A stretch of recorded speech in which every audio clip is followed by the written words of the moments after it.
Assalamualaikum warahmatullahi wabarakatuh. Perkenalkan, nama saya Hanifah Zahra dengan NIM 2522058. Di sini saya akan menjelaskan mengenai antena, internet satelit, jaringan seluler, dan jaringan ad hoc.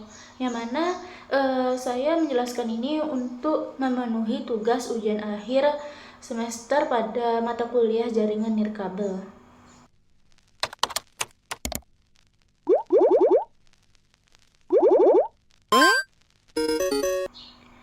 Langsung saja ke materi pertama, yaitu tentang antena. Nah, apa itu antena? Antena adalah perangkat yang sangat penting dalam sistem komunikasi nirkabel. Secara sederhana, antena berfungsi sebagai jembatan antara perangkat elektronik seperti handphone atau router dengan udara tempat gelombang radio merambat. Jadi definisinya yaitu antena itu merupakan sebuah alat yang mengubah sinyal listrik menjadi gelombang elektromagnetik dan sebaliknya. Artinya, ketika kita mengirim data seperti mengirim pesan WA atau menonton YouTube, perangkat kita akan mengubah sinyal digital ke bentuk gelombang yang bisa dipancarkan lewat udara dengan menggunakan antena tadi. Nah, begitu juga saat menerima sinyal, antena akan menangkap gelombang dari udara dan mengubahnya kembali menjadi sinyal listrik agar bisa dibaca oleh perangkat. Antena mempunyai dua fungsi utama, yaitu yang pertama yaitu sebagai alat pemancar sinyal, yang nama lainnya yaitu transmitter. Contoh dari penggunaan fungsi transmitter antena adalah ketika kita sedang mengirim data. Jadi, sinyal dari perangkat ataupun maksudnya itu arus listrik dari perangkat ini akan dikirim ke antena. Nanti di antena itu akan mengubahnya menjadi gelombang radio yang akan dipancarkannya ke udara. Lalu yang kedua ada sebagai alat penerima sinyal, yang nama lainnya yaitu receiver. Contoh penggunaan dari fungsi receiver ini ketika kita sedang menerima data, contohnya ketika kita sedang streaming YouTube. Jadi, antena ini akan menangkap sinyal-sinyal yang dari udara, maksudnya yaitu gelombang radio tadi, dan akan mengubahkannya menjadi arus listrik dan mengirimkannya ke perangkat untuk dibaca.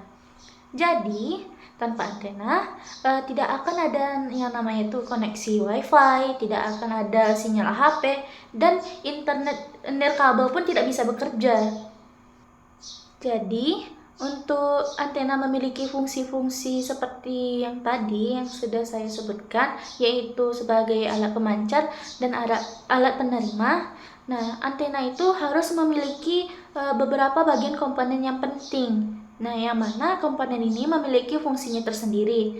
Jadi, antena itu tidak berupa bentuk sebuah sepotong logam biasa. Jadi, dia itu mempunyai beberapa komponen yang penting di dalamnya. Seperti yang pertama yaitu ada radiator. Jadi, radiator ini merupakan bagian utama dari antena yang benar-benar sangat penting lah, soalnya radiator ini bisa yang merupakan alat untuk memancarkan ataupun menerima gelombang radio. Jadi bisa dibilang kalau radiator ini adalah mesin utama dari antena.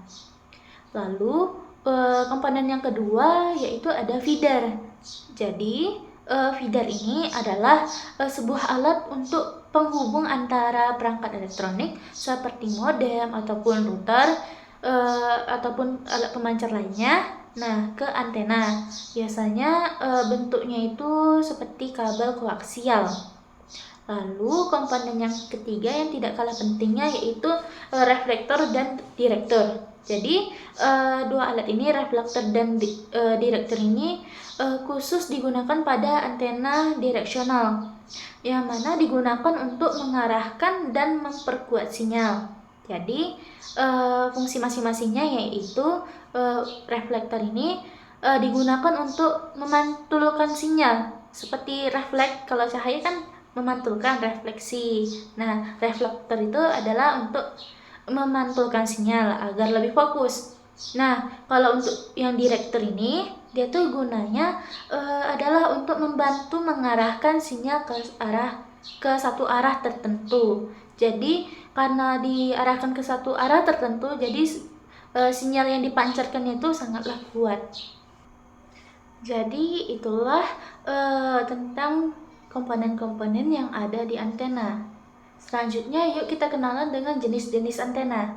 Nah, jadi teman-teman, antena itu ternyata tidak cuman hanya satu jenis loh, tapi ada banyak jenis antena yang kita gunakan tergantung dari kebutuhan dan kondisi tempatnya. Jadi mari kita bahas yang paling sering dipakai. Yang pertama ada omnidirectional antenna. Jadi bayangkan nih, kita punya sebuah lampu yang cahayanya menyebar ke seluruh ruangan. Nah, begitulah cara kerjanya dari antena omnidirectional ini. Jadi antena ini dapat memancarkan sinyal ke segala arah, yaitu sebanyak 360 derajat penuh. Lalu antena ini cocok banget untuk kebutuhan umum di rumah seperti router wifi. Contohnya itu, contoh dari penggunaan omnidirectional antena ini adalah ketika kita mempunyai router wifi di rumah. Jadi router itu biasanya menggunakan antena omnidirectional. Jadi sinyalnya itu bisa menjangkau ke semua ruangan, termasuk seperti dapur, kamar, sampai teras loh. Lalu jenis antena yang kedua ada directional antenna. Nah, kalau yang ini ibarat senter, jadi antena ini difokuskan khusus ke satu arah saja, tapi lebih terang dan lebih jauh, ataupun lebih kuat dan lebih jauh. Jadi antena ini hanya memancarkan sinyal ke satu arah tertentu. Lalu untuk kelebihannya, jarak sinyal bisa lebih jauh dan lebih kuat. Tapi ya itu sih, nggak bisa menyebar ke semua arah. Contohnya adalah antena parabola buat TV, satelit. Jadi dia itu mengarahkan sinyal langsung ke arah satelit yang posisinya itu tetap di langit. Jadi langsung ngarahnya itu ke atas, bukan arahnya ke samping ataupun ke bawah. Itu tidak mungkin. Lalu jenis selanjutnya yang tidak kalah keren selanjutnya yaitu ada parabolic antena. Jadi parabolic antena ini memiliki bentuk seperti piring besar. Jadi bentuknya itu seperti panci raksasa gitu. Kalau di rumah-rumah pasti ada itu kadang sebuah tiang nanti ada antena besar putih gitu. Nah, jadi itu namanya adalah parabolic antena. Nah, parabolic antena ini memiliki kelebihan yaitu super fokus, sangat kuat, dan cocok untuk komunikasi jarak jauh seperti internet satelit. Lalu antena selanjutnya yaitu ada Yagi antena. Mungkin kamu pasti pernah lihat antena rumah yang model lama yang panjang-panjang itu. Nah, itu yang namanya Yagi antena.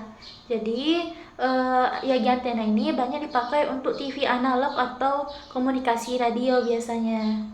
Jenis selanjutnya yaitu ada panel antena. Jadi panel antena ini bentuknya datar dan persegi. Contohnya itu kayak papan kecil atau triplek gitulah. Nah, biasanya panel antena ini digunakan ataupun dipasang di dinding gedung ataupun kantor untuk memperkuat sinyal wifi atau jaringan internal. Jadi kesimpulan untuk jenis-jenis antena yang sudah kita bahas tadi yaitu yang pertama ada omnidirectional antena yang mana arah sinyalnya yaitu 360 derajat alias ke segala arah. Lalu antena ini cocok untuk di rumah sebagai wifi umum.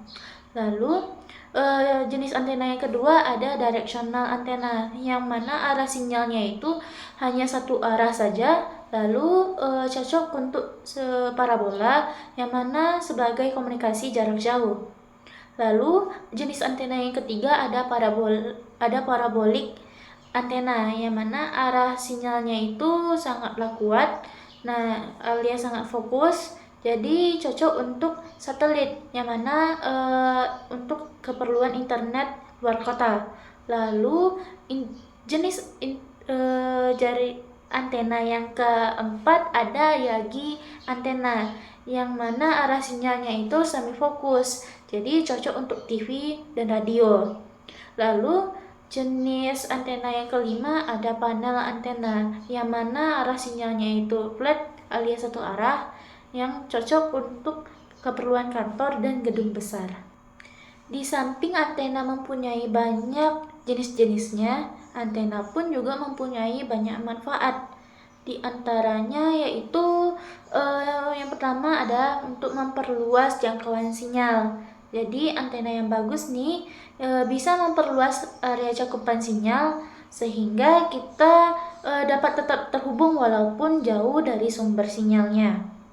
Lalu yang kedua yaitu untuk meningkatkan kecepatan transmisi.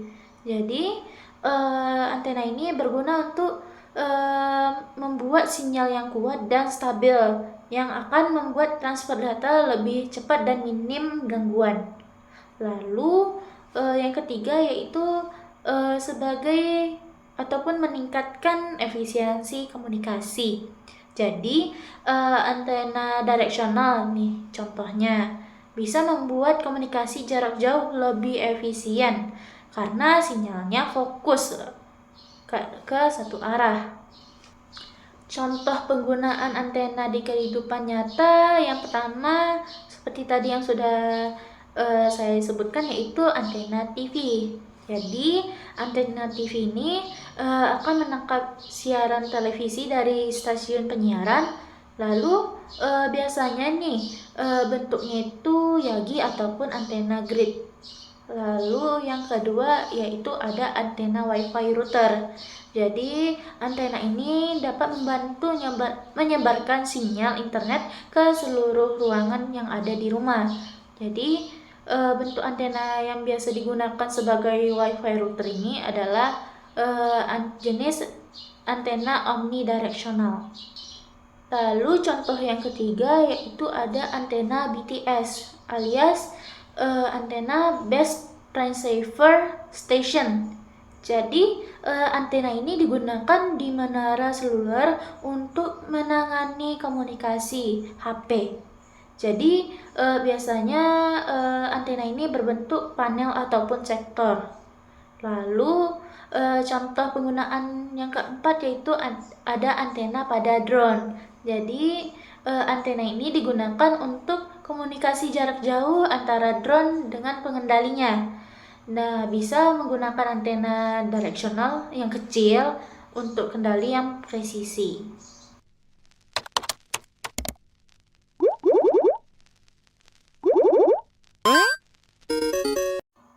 Lalu lanjut ke materi selanjutnya yaitu internet satelit.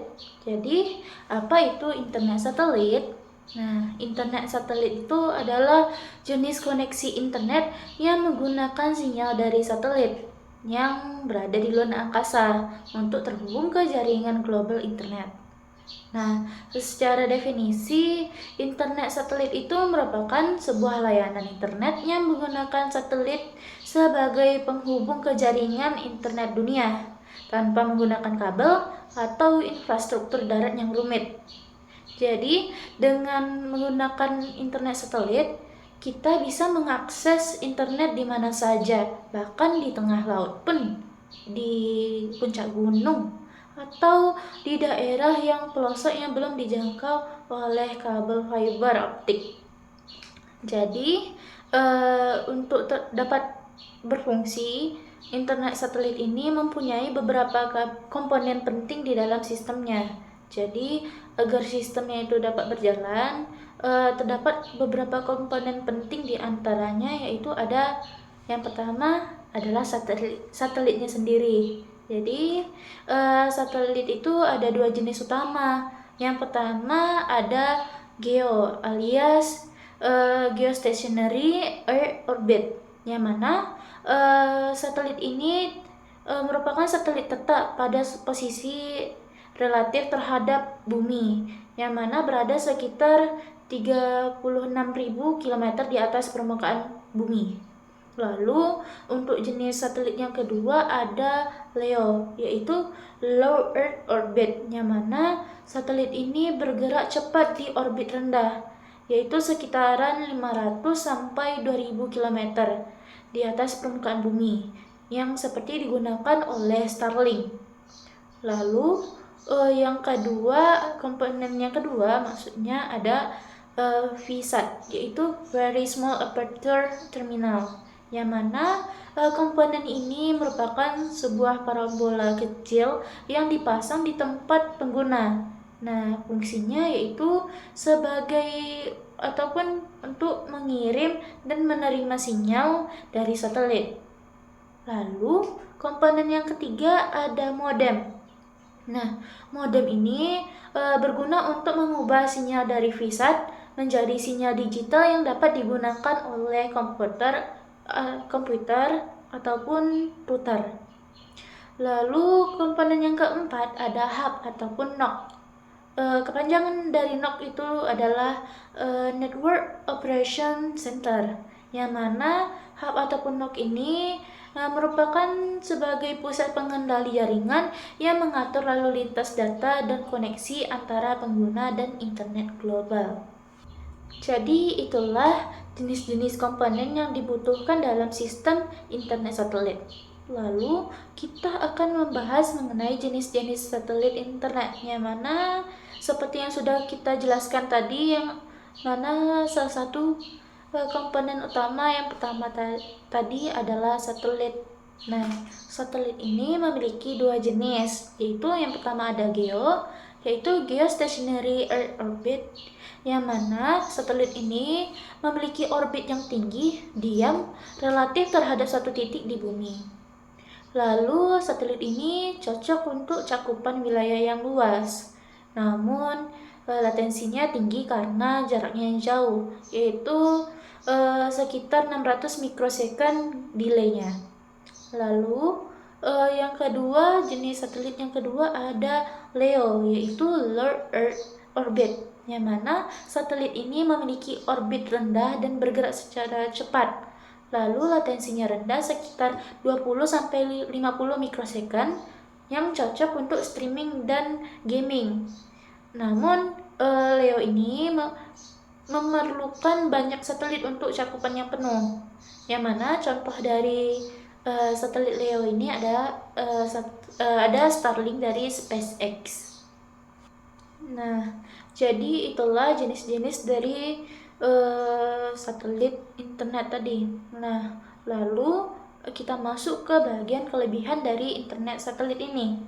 Yang pertama yaitu bisa digunakan di mana saja, yang mana internet ini cocok untuk daerah yang sulit jangkauan, yang dijangkau oleh jaringan kabel, seperti di gunung, di hutan, ataupun di pulau terpencil. Nah, lalu untuk kelebihan yang kedua ada tidak butuh infrastruktur kabel, yang mana seperti yang sudah kita bahas tadi, internet satelit ini hanya membutuhkan satelit dan beberapa alat penerima pancarannya saja, yang mana di alat-alat tersebut tidak membutuhkan infrastruktur kabel, sehingga tidak perlu menanam kabel optik yang mahal dan membutuhkan waktu lama untuk membangunnya. Lalu kelebihan yang ketiga ada bisa dipasang dengan cepat, yang mana hal ini sangat cocok untuk kondisi darurat dan lokasi yang bergerak. Misalnya kita lagi di kapal di tengah laut, jadi kita tidak mendapatkan sinyal. Jadi kita bisa menggunakan Starlink, contohnya untuk dapat terhubung dengan internet dunia.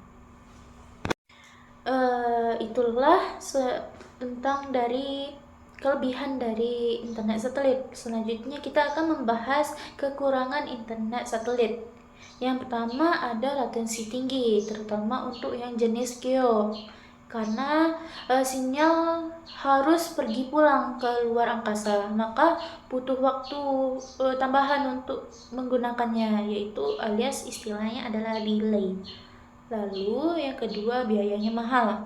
Nah, peralatan seperti VSAT dan langganan internet satelit ini biasanya lebih mahal dibandingkan internet kabel. Lalu kekurangan yang ketiga ada cuaca bisa mempengaruhi koneksi jaringan.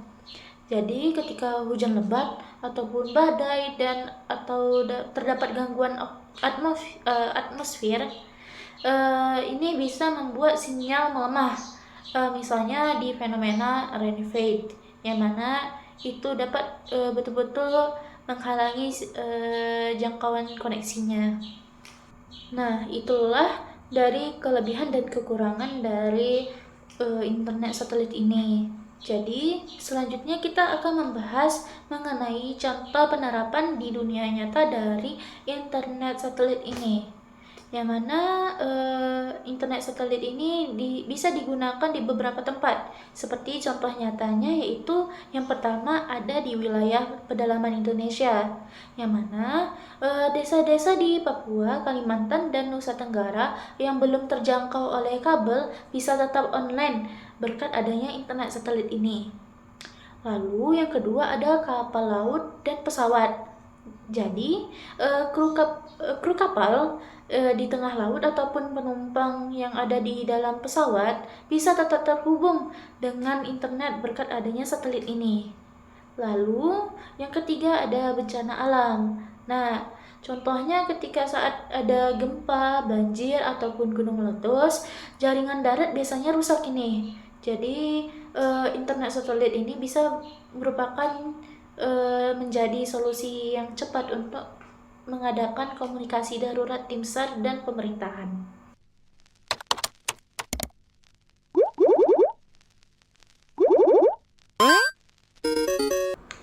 Itulah pembahasan mengenai internet satelit.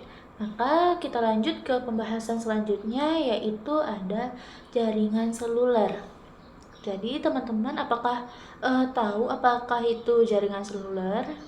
Nah, untuk penggambarannya ini, teman-teman sekalian pernah nggak bertanya-tanya, kok bisa ya kita tetap bisa nelpon ataupun buka internet meskipun lagi di jalan, lagi pindah kota, ataupun saat lagi naik kereta api. Nah, itu semua karena ada yang namanya itu jaringan seluler. Definisi mudahnya, jaringan seluler ini merupakan sebuah sistem komunikasi nirkabel alias tanpa kabel yang berbasis sel. Sistem ini memungkinkan kita untuk berkomunikasi lewat suara, pesan teks, hingga internet cukup menggunakan HP saja. Jadi untuk cara kerjanya, bayangkan nih seluruh wilayah seperti kertas yang dibagi-bagi menjadi kotak kecil. Jadi setiap kotak kecil tersebut kita sebut saja sebagai sel. Nah, di dalam setiap sel itu terdapat ada satu menara BTS. Ya, BTS ini bukan BTS grup K-pop itu ya teman-teman, tapi menara BTS ini adalah menara Base Transceiver Station, yang mana berfungsi untuk mengatur semua komunikasi yang ada di wilayah tersebut. Jadi BTS ini bisa kita sebut sebagai jembatan antara HP teman-teman dengan jaringan yang lebih besar. Kalau misalnya nih kita lagi berpindah dari satu sel ke sel lainnya, misalnya itu gambarannya dari kota A ke kota B. Nah, sistem tersebut akan secara otomatis mengalihkan koneksi kita ke BTS yang baru. Jadi itulah kenapa kita tetap bisa nelpon dan internetan tanpa putus walaupun kita berpindah-pindah. Jadi agar jaringan seluler ini dapat terhubung, maka jaringan seluler ini terdapat beberapa komponen utama, yang mana jaringan seluler ini bisa berjalan. Sebenarnya itu ada banyak pemain penting di balik layar yang saling bekerja sama. Jadi mari kita perkenalkan satu-satu komponen utamanya. Yang pertama ada mobile station atau MS, atau si pemain utamanya, yang mana ini merupakan perangkat yang paling sering kita gunakan seperti smartphone, tablet, ataupun modem seluler. yang mana fungsinya simple tapi penting banget, yaitu mengirim dan menerima sinyal dari ataupun ke BTS terdekat. Jadi saat kita nelpon nih ataupun kirim pesan ataupun buka YouTube, perangkat kita lah yang memulai proses komunikasi dengan jaringan seluler. Contohnya waktu kita sedang membuka Instagram dengan menggunakan HP. Sebenarnya HP kita itu sedang mengobrol dengan BTS lewat sinyal radio. Lalu komponen yang kedua ada BTS alias Base Transceiver Station alias si menara pemancar. Yang ini merupakan sebuah menara jaringan yang sering kita lihat di berdiri tinggi di berbagai tempat. Ada di atap gedung, di sawah, bahkan di tengah kota. Yang mana tugas dari BTS ini yang pertama yaitu menjadi penghubung utama antara HP kita dengan jaringan inti. Lalu yang kedua yaitu untuk mengatur komunikasi dalam satu area alias sel. Contoh penggunaannya nih, ketika kita sedang jalan-jalan ke mall ataupun sedang jalan-jalan di sebuah tempat yang besar dan kita ini tetap bisa nelpon ataupun internetan. Jadi artinya itu HP kita sedang tersambung ke BTS terdekat di area tersebut. Lalu untuk komponen yang ketiga ada BSC, yaitu kepanjangannya ada Base Station Controller, yang alias si koordinator area. Jadi BSC ini seperti kepala timnya yang mengatur beberapa BTS sekaligus, yang mana tugasnya yaitu untuk mengatur banyak BTS di satu wilayah. Lalu untuk menangani handover, yaitu proses ketika HP kita berpindah dari satu BTS ke BTS lainnya tanpa terputus koneksinya. Contohnya saat kita sedang naik motor dari rumah ke kampus sambil dengar lagu streaming dan lagunya itu nggak buffering. Jadi itu karena adanya BSC yang mengatur perpindahan sinyal antar BTS dengan mulus. Lalu untuk komponen yang keempat ada MSC, yaitu Mobile Switching Center alias si otak jaringan. Nah, MSC ini bisa dibilang sebagai jantung dan otak dari jaringan seluler, yang mana fungsi utamanya yaitu untuk menyambung panggilan dan data antar pengguna, lalu untuk menghubungkan jaringan seluler ke jaringan publik lainnya seperti internet ataupun jaringan telepon umum atau PSTN. Contoh penggunaan dari MSC ini ada ketika kita sedang menelpon teman dengan menggunakan provider yang berbeda. Jadi MSC lah yang bekerja untuk mengatur rute panggilan dan memastikan suara kita sampai ke suara teman kita. Lalu untuk kesimpulan ringkasnya ini dari komponen-komponen yang sudah kita bahas, yang pertama tadi ada apa? MS. MS itu merupakan mobile station yang mana fungsinya HP kita ini untuk mengirim dan menerima sinyal. Lalu yang kedua ada komponen BTS yang mana bentuknya yaitu sebagai menara pemancar yang berfungsi untuk menghubung HP kita ke jaringan. Lalu yang ketiga ada BSC yang bertugas untuk mengelola banyak BTS dan perpindahan sinyal. Lalu ada MSC yang berfungsi untuk otak pusat yang sambungin ke jaringan yang lain. Untuk ilustrasi kasusnya, misalnya nih teman-teman sedang video call sambil naik kereta. Jadi HP kita itu alias si MS-nya kirim sinyal ke BTS terdekat. Lalu MS ini memantau saat teman-teman sedang bergerak, lalu mengalihkan sinyal ke BTS yang baru, alias prosesnya itu adalah handover. Lalu si MSC ini akan menyambungkan video call teman-teman ke internet agar lawan bicara bisa menerima Dan semua proses ini terjadi hanya dalam hitungan detik loh. Lalu selanjutnya kita akan membahas mengenai perkembangan ataupun evolusi dari internet seluler ini, yang mana terdiri dari 1G sampai 5G saat ini, ataupun ada kemungkinan besar akan ada 6G secara bertahap. Yang pertama yaitu ada 1G ataupun 1G yang merupakan generasi pertama yang terdapat pada tahun 1980-an, yang mana teknologinya itu berupa MPS, yaitu Analog Mobile Phone System, yang memiliki sistem utama sebagai yaitu suara saja, dan itu pun masih berupa analog, belum digital. Lalu untuk sinyalnya gampang terganggu dan kualitas suara yang nggak begitu jernih. Contoh penggunaannya ada berupa telepon genggam pada zaman dulu yang bentuknya itu besar dan seperti batu bata.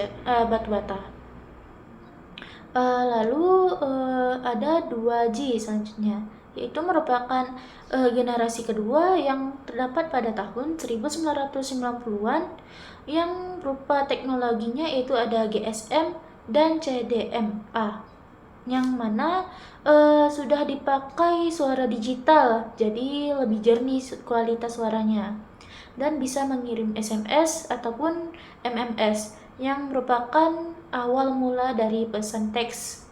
Nah, ini pun juga pertama kalinya ada HP yang bisa digunakan lebih dari sekedar hanya teleponan loh. Lalu kita lanjut ke generasi selanjutnya, yaitu ada 3G alias 3G, ataupun merupakan generasi ketiga yang hadir pada tahun 2000-an, yang mana teknologinya yaitu ada WCDMA dan HSPA. Jadi, teknologi ini bisa mengakses internet walaupun kecepatannya ya masih terbatas lah, dan bisa browsing, chatting, bahkan nonton video meskipun ya masih sering buffering. Contohnya, waktu pertama kali bisa buka Facebook dan YouTube dari HP. Lalu kita next ke generasi selanjutnya, yaitu ada 4G, yang merupakan generasi keempat yang hadir pada tahun 2010-an. Nah, teknologi yang digunakan untuk 4G ini merupakan LTE, yaitu Long Term Evaluation. Evaluation ya. Dan kecepatan dari internet ini jauh lebih tinggi dan bisa streaming video HD, video call, dan main game online dengan lancar. Nah, ini merupakan teknologi yang paling banyak digunakan saat ini, terlebih di Indonesia. Lalu kita lanjut ke generasi selanjutnya, yaitu ada 5G, yang merupakan generasi kelima yang hadir pada tahun 2020-an. Nah, teknologi yang digunakan untuk 5G ini ada MM-Wave dan Massive MIMO, yang mana 5G ini super cepat dan latensinya itu sangat rendah, bahkan nyaris tanpa delay loh. Jadi cocok untuk teknologi masa depan, berupa mobil pintar, rumah pintar, hingga bedah jarak jauh. Nah lo bisa loh pakai 5G. Nah, contoh penggunaannya yaitu ada teknologi yang namanya mobil tanpa supir yang harus terhubung ke jaringan dalam waktu real time. Nah, selanjutnya nih, yang mungkin masih dalam pengembangan, ada generasi yang namanya 6G, yaitu generasi ke-6. Untuk teknologinya belum rilis, tapi risetnya sudah dimulai. Nah, fokusnya ke koneksi untuk AI, yaitu Artificial Intelligence alias kecerdasan buatan, ataupun ada Augmented Reality, yaitu AR, dan Virtual Reality ataupun VR. Nah, diprediksikan akan menghadirkan pengalaman digital tanpa batas di masa depan. Jadi, siap-siap ya, di era 6G nanti kemungkinan besar kita bisa masuk ke dunia virtual secara penuh dengan kecepatan yang tak terbayangkan. Jadi, secara ringkasannya, Untuk evolusi dari jaringan seluler ini ada 5 sebetulnya. Tapi ya kita bikin saja 5 untuk yang ada saat ini saja ya. Yang pertama yaitu ada 1G, yaitu fitur utamanya berupa suara analog dan sinyalnya lemah. Teknologinya yang digunakan adalah MPS. Lalu yang generasi kedua yaitu 2D, ya fitur utamanya ada SMS dan suara digital. Yang teknologi digunakan saat itu ada GSM dan CDMA. Lalu generasi ketiga ada 3G. Fitur utamanya adalah internet awal dengan akses data, dan teknologinya yaitu ada WCDMA dan HSPA. Lalu ke generasi keempat ada 4G dengan fitur utama ada internet cepat dan video call. Teknologi yang digunakan adalah LTE. Lalu yang kelima yaitu 5G. Fitur utamanya ada ultra cepat dan latensi yang sangat rendah dengan menggunakan teknologi yaitu mmWave dan Massive MIMO. Lalu manfaat dari jaringan seluler dalam kehidupan sehari-hari ada 3 contohnya, yaitu yang pertama ada akses internet yang cepat. Jadi kita sekarang ini bisa streaming video, belajar online, bermain game. Nah, semuanya ini hanya lewat HP. Nah, lalu yang kedua yaitu komunikasi suara dan video. Dengan menggunakan 4G dan 5G, kita bisa menggunakan ataupun melakukan video call dengan kualitas yang tinggi. Lalu yang ketiga yaitu untuk mendukung IoT, yaitu Internet of Things, yang mana perangkat seperti adanya kamera rumah, alias CCTV, ada smartwatch, dan kendaraan pintar yang bisa terhubung lewat jaringan seluler. Untuk penggunaan nyatanya yaitu yang pertama ada streaming YouTube via 4G, misalnya kita menonton video sambil naik kereta ataupun lagi ada di jalan. Lalu yang kedua yaitu kendaraan pintar 5G. Contohnya ada mobil yang bisa berkomunikasi dengan jalan dan kendaraan lain dengan hanya mendukung sistem navigasi otomatis. Lalu yang ketiga ada transaksi e-wallet, yang mana kita bisa membayar kopi di kafe hanya dengan scan QR alias dengan kris. Semuanya itu bisa lewat jaringan seluler.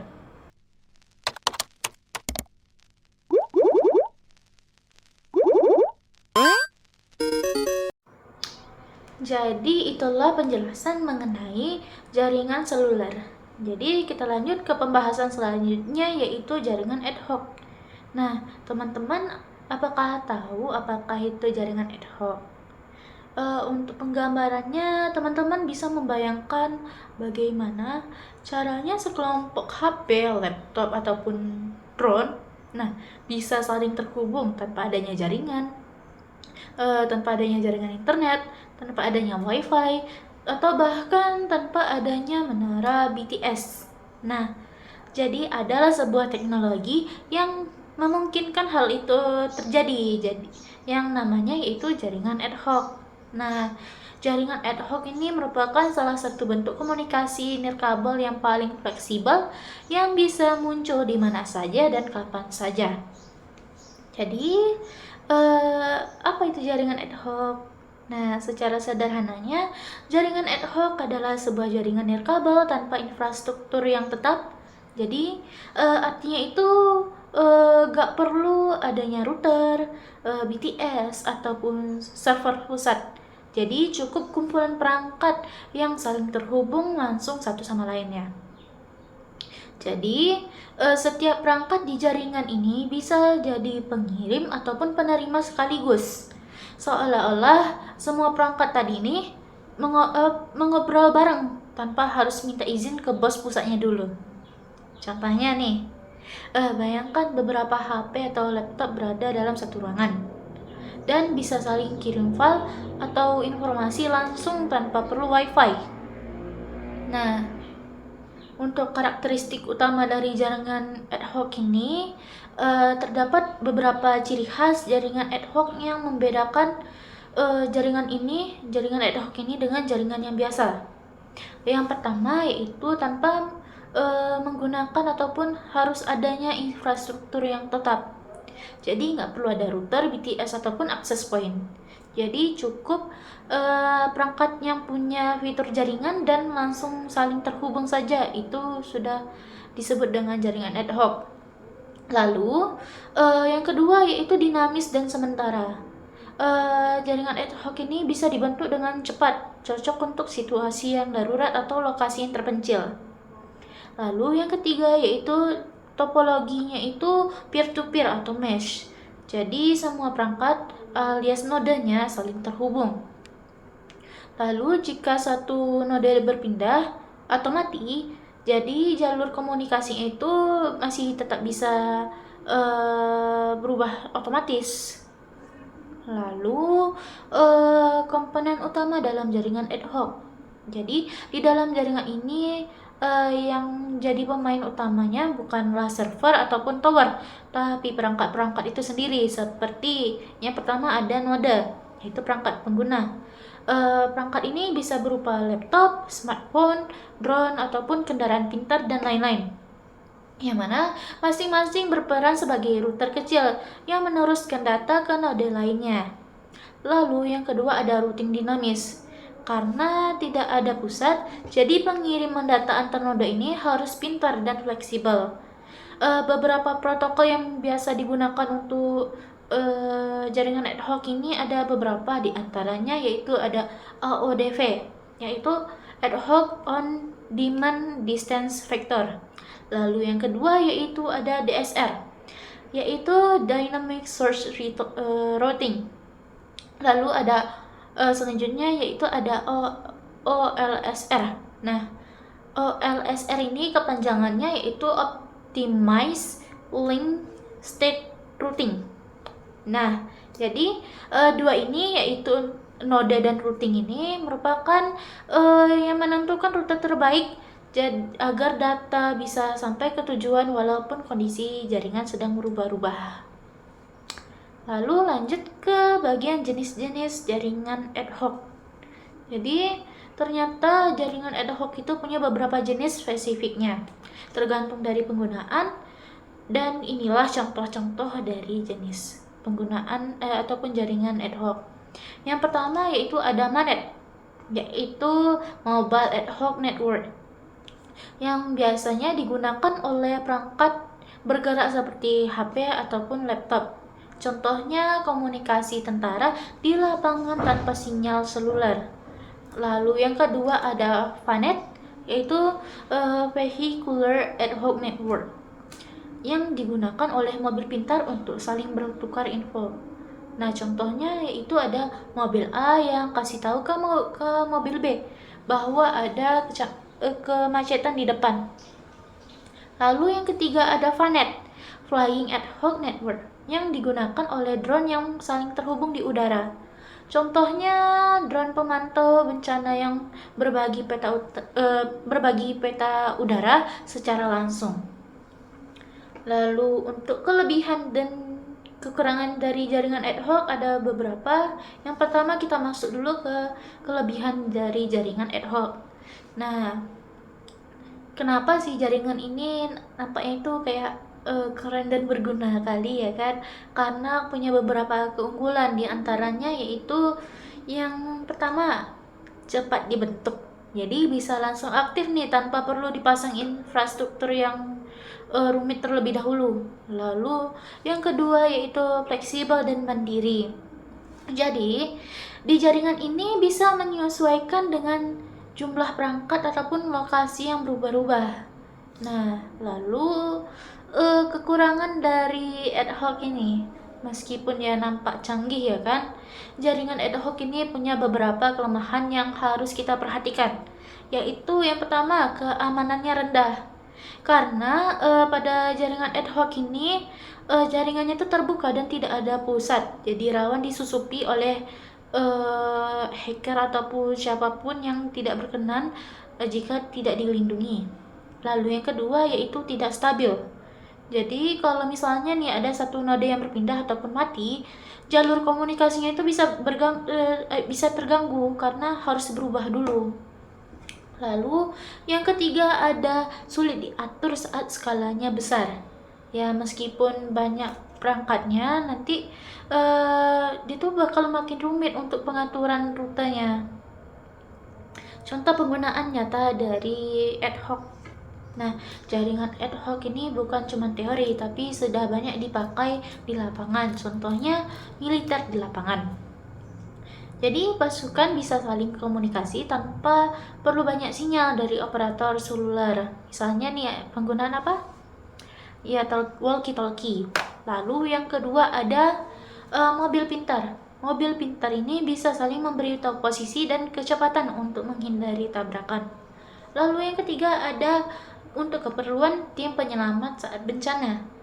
Jadi ketika jaringan normal sedang lumpuh, jaringan ad hoc bisa dibantu oleh koordinasi dan pengiriman data dengan menggunakan biasanya apa? Ya walkie-talkie lagi, contoh perangkat yang bisa digunakan di lapangan. Jadi itulah jaringan ad hoc yang merupakan salah satu contoh keren dari teknologi yang sederhana tapi sangat berguna, apalagi dalam kondisi darurat. Nah, lokasi terpencil ataupun sistem otomatis seperti mobil dan drone. Dengan makin berkembangnya teknologi IoT dan AI, jaringan ad hoc pun juga punya masa depan yang cerah sebagai bagian penting dari dunia komunikasi yang modern. Nah, itulah materi mengenai dari jaringan ad hoc. Setelah kita mempelajari keempat materi ini, kita bisa melihat bahwa komunikasi nirkabel modern sangat bergantung pada berbagai teknologi yang saling melengkapi. Jadi mari kita ringkas satu persatu. Yang pertama yang tadi ada antena. Antena adalah merupakan komponen dasar dalam komunikasi nirkabel yang berfungsi untuk mengubah sinyal listrik menjadi gelombang elektromagnetik dan sebaliknya. Jadi, jenis-jenis antena itu ada seperti omnidirectional, directional, parabolic, Yagi, dan panel yang memiliki peran berbeda sesuai dengan kebutuhan. Mulai dari WiFi di rumah, siaran TV, hingga komunikasi antar drone. Untuk kesimpulan dari antena ini, tanpa antena tidak akan ada komunikasi nirkabel seperti yang kita nikmati pada hari ini, sampai saat ini. Lalu materi yang kedua ada internet satelit, yang mana internet satelit memungkinkan koneksi internet di wilayah terpencil yang sulit dijangkau oleh kabel. Sistem ini bekerja lewat satelit di orbit, yaitu ada GEO ataupun LEO, yang terhubung ke VSAT, modem, dan pusat operasi atau NOC. Nah, kesimpulan dari internet satelit ini, meskipun memiliki latensi yang tinggi dan biaya yang mahal, internet satelit menjadi solusi yang vital untuk konektivitas di tempat-tempat yang tidak terjangkau oleh jaringan kabel biasa. Lalu, materi yang ketiga ada jaringan seluler, yang mana jaringan seluler adalah sistem komunikasi berbasis sel dengan menara BTS sebagai pengatur utama. Teknologinya telah berkembang dari 1G sampai 5G, bahkan menuju 6G. Dengan peningkatan yang besar dalam bentuk kecepatan, kapasitas, dan efisiensi. Untuk kesimpulan dari jaringan seluler ini, jaringan seluler telah merevolusi cara hidup kita, mulai dari telepon, video call, hingga internet cepat, dan bahkan menjadi fondasi utama untuk teknologi IoT dan smart city.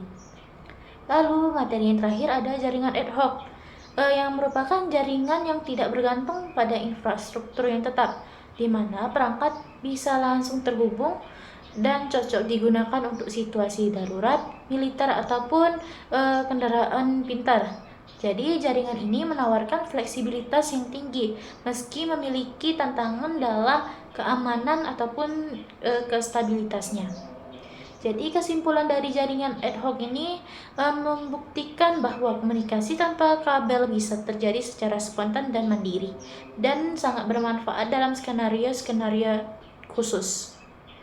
So, kita sampai ke kesimpulan akhir, yaitu secara keseluruhan dari keempat materi ini menunjukkan bahwa teknologi komunikasi nirkabel telah berkembang luar biasa. Mulai dari komponen dasar seperti antena, hingga ke sistem global seperti satelit, jaringan yang kita pakai sehari-hari seperti seluler, dan bahkan sistem fleksibel seperti ad hoc. Di era digital ini, memahami dasar-dasar teknologi komunikasi bukan hanya penting untuk para teknisi, tapi juga bagi siapapun yang ingin melek teknologi dan siap menghadapi masa depan. So, itu penjelasan dari saya.